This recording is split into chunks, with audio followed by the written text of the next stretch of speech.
সলাতে পঞ্চম রাকাতের জন্য দাঁড়িয়ে গেলে বা 5 রাকাত পড়ে ফেললে কি করণীয় বুঝে বলবেন।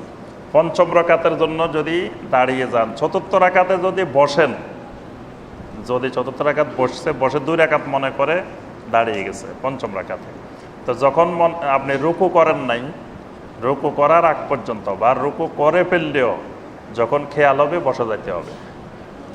আর যখন রুকু করে ফেলছেন, সাজদায় চলে গেছেন, তখন খেয়াল হচ্ছে যে আমার তো এটা পঞ্চম রাকাত, তখন আরও 1 রাকাত পড়ে নেবেন, আরও 1 রাকাত পড়ে 6 রাকাত করে সালাম ফিরাবেন।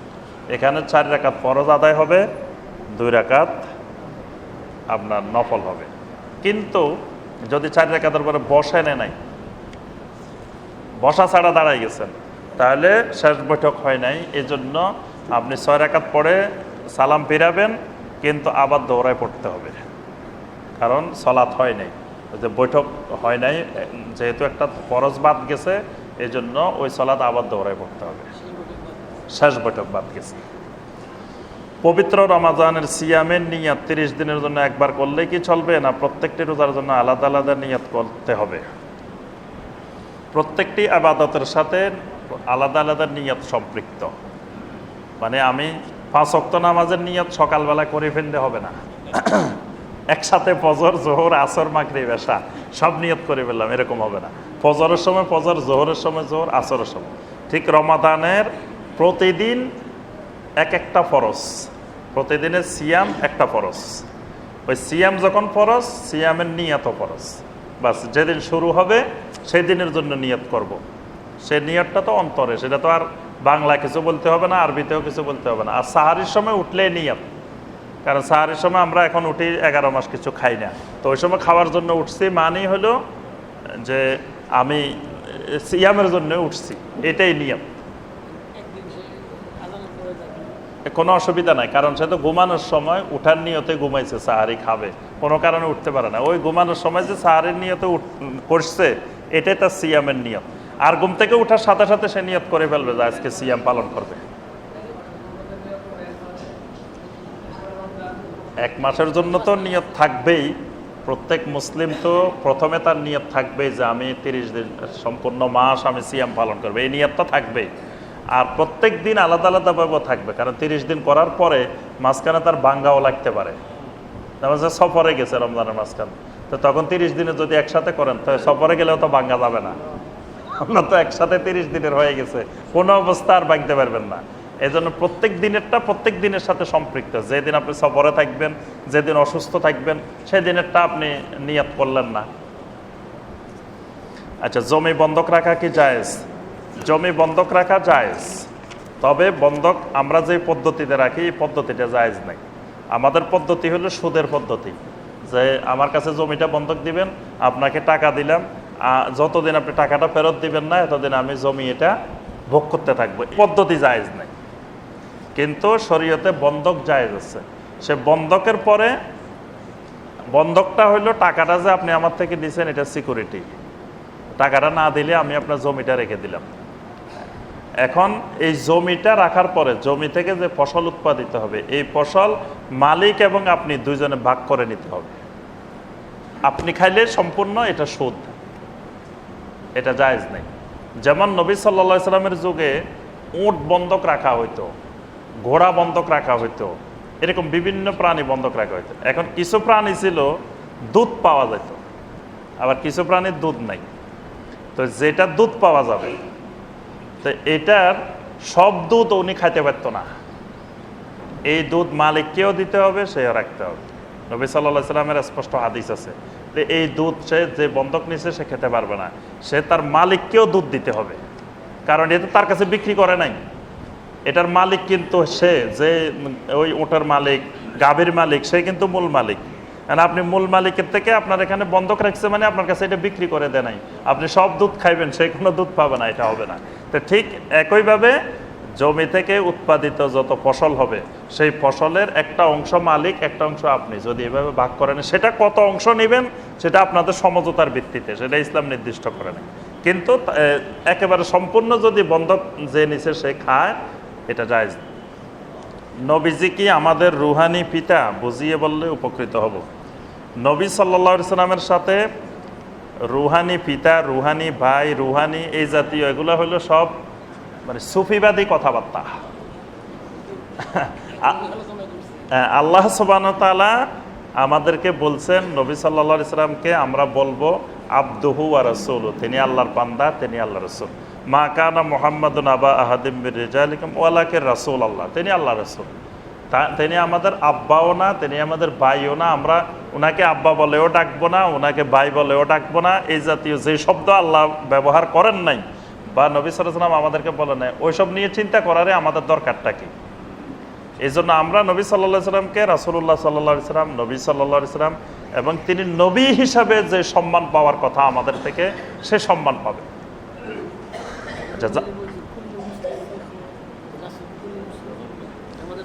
না, মুসলিম হিসাবে ভাই ঠিক আছে, কিন্তু তাই বলে নবী সাল্লাল্লাহু আলাইহি সাল্লাম, এবং হাদিসেও আছে নবী সাল্লাল্লাহু আলাইহি সাল্লামকে সেজদা করতে চেয়েছে সাহাবায়ে কেরাম। কয়েকজন এসে বলছে আপনাকে গাছ, আপনাকে বিভিন্ন প্রাণী দেখলে ঝুঁকে পড়ে আপনার দিকে, তা আমরা তো পানাহানু হাক্কু আন নাসজুদা লাকা, আমরা আপনাকে সেজদা করার ব্যাপারে আরো বেশি অগ্রাধিকার। তো তখন নবী সাল্লাল্লাহু আলাইহি সাল্লাম বলছেন যে উবুদু রাব্বাকুম ওয়া আকরিমু আখাকুম, তোমরা তোমাদের রবের ইবাদত করো, তোমাদের ভাইকে সম্মান করো। এখানে নবী সাল্লাল্লাহু আলাইহি সাল্লামকে ভাই বলছেন নবী সাল্লাল্লাহু আলাইহি সাল্লাম, তোমরা তো, আমি হলাম তোমাদের ভাই, আমাকে সম্মান করো আর ইবাদত করো আল্লাহর। সেজদা হলো ইবাদত, আমাকে সেজদা করা যাবে না, এখানে নবী সাল্লাল্লাহু আলাইহি সাল্লাম স্পষ্ট করেন। তবে ওই শব্দ হইলেও আমরা নবী সাল্লাল্লাহু আলাইহি সাল্লামকে যে ভাইয়া এই বলে আমরা সম্বোধন করব না, আমরা আল্লাহর রসুল বলে সম্বোধন করব, আল্লাহর নবী বলে সম্বোধন করব। স্ত্রীরা আমাদের মা মানি, এখানে মা আর বাবার সম্পর্ক না। এই স্ত্রী, নবী সাল্লাল্লাহু আলাইহি সাল্লামের স্ত্রীদেরকে মা বলে, এটা আলাদা একটা সম্মান দেওয়া হয়েছে নবীর স্ত্রীদেরকে।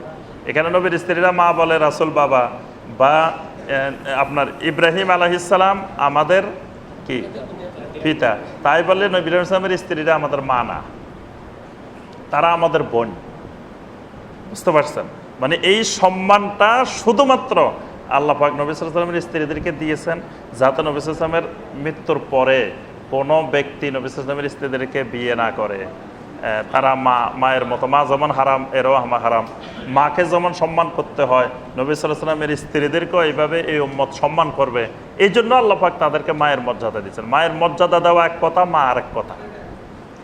এখন নবী সাল্লাল্লাহু আলাইহি ওয়াসাল্লামের স্ত্রীরা উম্মতের মা, তাই বলে কি মায়ের সাথে পর্দা লাগে না? সাহাবায়ে কেরাম কি নবী সাল্লাল্লাহু আলাইহি ওয়াসাল্লামের স্ত্রীদের সাথে পর্দা বাঁধে ঘোরাফেরা করতেন? যদি অরিজিনাল মাই হইতো তাহলে তো নবী সাল্লাল্লাহু আলাইহি ওয়াসাল্লামের স্ত্রীরা পর্দা ছাড়াই সাহাবীদের সামনে যাওয়া আশা করতেন। অথচ আয়েশা রাদিয়াল্লাহু তাআলা আনহা সাহাবীদেরকে পড়াইতেন, কিন্তু পর্দা সহকারে, হেজাব সহকারে। তাহলে এই মা আর ওই মা এক জিনিস না, এটা হলো সম্মানজনক।